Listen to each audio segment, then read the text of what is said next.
Vous êtes-vous déjà posé la question de ce qui est le plus important en Feng Shui? Si c'est le cas, je vous donne mes réponses en ce qui concerne cette question. Mais avant toute chose, si vous ne me connaissez pas encore, je suis Johan Bauer et si je ne vous connais pas encore, n'hésitez pas à le mettre en commentaire, je serai ravi de faire votre connaissance. Et bien sûr, si vous aimez mon contenu, n'oubliez pas de me mettre des pouces vers le haut, moi ça m'encourage et ça me fait plaisir. Et si vous n'êtes pas encore abonné à ma chaîne, je vous encourage à le faire, ça la rend beaucoup plus visible au plus grand nombre. Donc n'hésitez surtout pas à vous abonner, c'est très important. Alors, je vais revenir rapidement sur une notion qui est très importante en métaphysique chinoise et en Feng Shui de toute façon, c'est ce qu'on appelle la trinité cosmique. Donc ces fameuses trois chances qui existent en métaphysique chinoise, à savoir la chance du ciel, la chance de l'homme et la chance de la terre.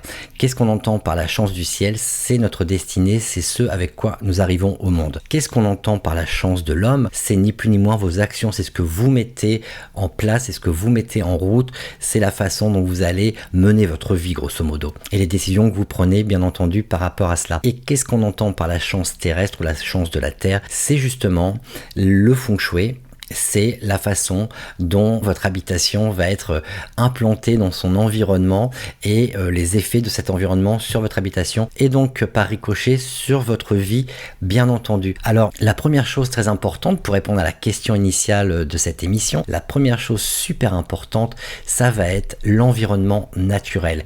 Et toute personne sérieuse en Feng Shui doit parler d'environnement naturel. Si on ne vous parle que de ce qui se passe à l'intérieur de chez vous, que de placer telle ou telle chose à tel endroit, que de passer du temps dans le secteur, la zone amour, la zone richesse, la zone éducation, etc.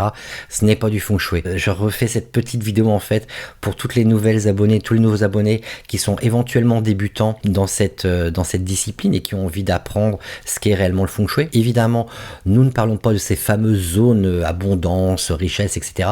parce que cela, ce n'est pas du Feng Shui. Par contre, ce qui est très important, c'est cette relation qu'il y a entre la chance céleste, la chance humaine et la chance terrestre, parce que les trois sont intimement liés et vous pouvez par exemple essayer d'avoir le meilleur environnement possible, donc avoir le meilleur Feng Shui possible. Si dans votre destinée on a des indications comme quoi vous passez par une période relativement difficile, ça va être vraiment compliqué uniquement avec le Feng Shui de rétablir les choses correctement. Donc non, le Feng Shui n'est pas magique, non, le Feng Shui ne répond pas à toutes les questions ou à tous les problèmes, il faut être très très clair là-dessus. Si c'est ce que vous recherchez dans le Feng Shui, vous faites fausse route clairement, d'accord? C'est une aide supplémentaire pour essayer de progresser dans la vie, mais ce n'est pas la seule chose. Donc dans les choses importantes, on a l'environnement naturel comme je viens de le dire. On a également bien entendu, parce que c'est toute l'étude de la métaphysique chinoise, c'est le Qi, c'est cette énergie, c'est cette force vitale qui est là, qui est présente partout, qui nous entoure, qu'on ne peut pas acheter, qu'on ne peut pas fabriquer, qui est juste présente. Et le but en fait en Feng Shui, ça va être de passer le plus de temps auprès des énergies favorables et bien entendu d'éviter au maximum les énergies défavorables. Donc ça, c'est à nouveau quelque chose de très très important en Feng Shui quand on s'y intéresse réellement et concrètement. Et évidemment, ce qui va également compter, c'est le moment. Comme je le disais, il y a à la fois le moment en termes de destinée, donc est-ce que les périodes de vie que l'on traverse nous sont favorables, et dans ce cas-là, si on a un bonus en termes de Feng Shui, les choses vont très très bien aller dans notre vie, ou alors est-ce que le moment est inopportun, on traverse une période de vie un peu difficile, et dans ce cas-là, même si on a un bon Feng Shui, les effets de cette période de vie un peu désagréable vont peut-être être moindres, mais ils seront malgré tout présents, d'accord? Ça, il faut être très très clair là-dessus. Donc vous voyez que les choses sont quand même en relation les unes avec les autres. Donc ça, c'est également très important à retenir. Mais en fait, en Feng Shui, et cela je pense que ça va vous étonner, la chose la plus importante à mes yeux, c'est vous tout simplement. C'est ce que vous allez faire, c'est les actions que vous mettez en place, c'est la façon de penser, c'est votre souhait concret de vouloir changer les choses, c'est justement d'utiliser les énergies de votre environnement pour que vous puissiez progresser dans différents domaines de votre vie. Donc en fait, la clé du Feng Shui, elle réside où? Elle réside en vous, parce que c'est vous à travers vos actions, à travers vos choix délibérés, de passer plus de temps dans une pièce que dans une autre, parce que vous savez que les énergies dans cette pièce-là vont vous être beaucoup plus bénéfiques. C'est ça qui va jouer, c'est ça qui va être le plus important vraiment.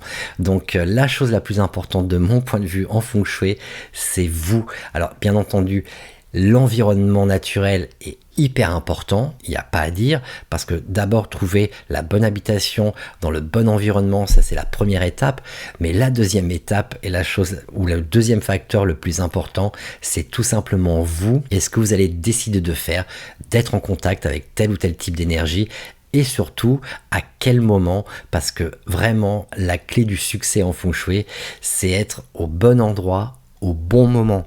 Donc si vous voulez par exemple utiliser la technique des étoiles volantes où les énergies changent de secteur annuellement, mensuellement, voire même quotidiennement, dans ce cas-là, c'est à travers vos actions, à travers ce choix délibéré de passer du temps dans tel ou tel secteur que vous allez pouvoir progresser. Donc vous voyez qu'en feng shui, ce qui n'est pas important, c'est tout ce qui est placement d'objets ou ce genre de choses. Ça, c'est pas important. Le plus important, c'est vous, c'est votre choix d'être au contact avec les énergies qui vont vous être favorables pour vous faire progresser dans les domaines de votre vie où vous avez bien entendu envie de progresser.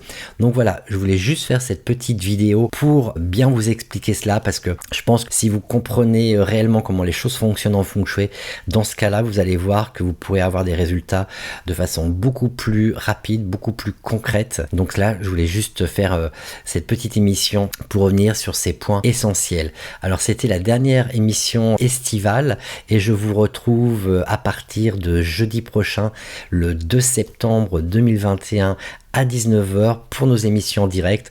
Je vous dévoilerai le thème de cette émission une journée ou deux avant.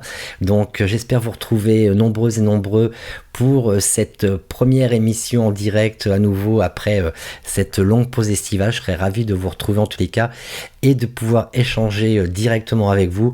Ça me fait très plaisir de vous retrouver très bientôt. Si vous regardez cette émission en replay plus tard, n'hésitez pas à me poser des questions en commentaire, j'y réponds de toute façon et je serais ravi également de faire votre connaissance sur les lives si vous n'avez pas encore participé aux précédents directs qui ont eu lieu juste avant cet été. Voilà, c'était Johan, je vous donne rendez-vous dans une semaine et à très bientôt. D'ici là, portez-vous bien.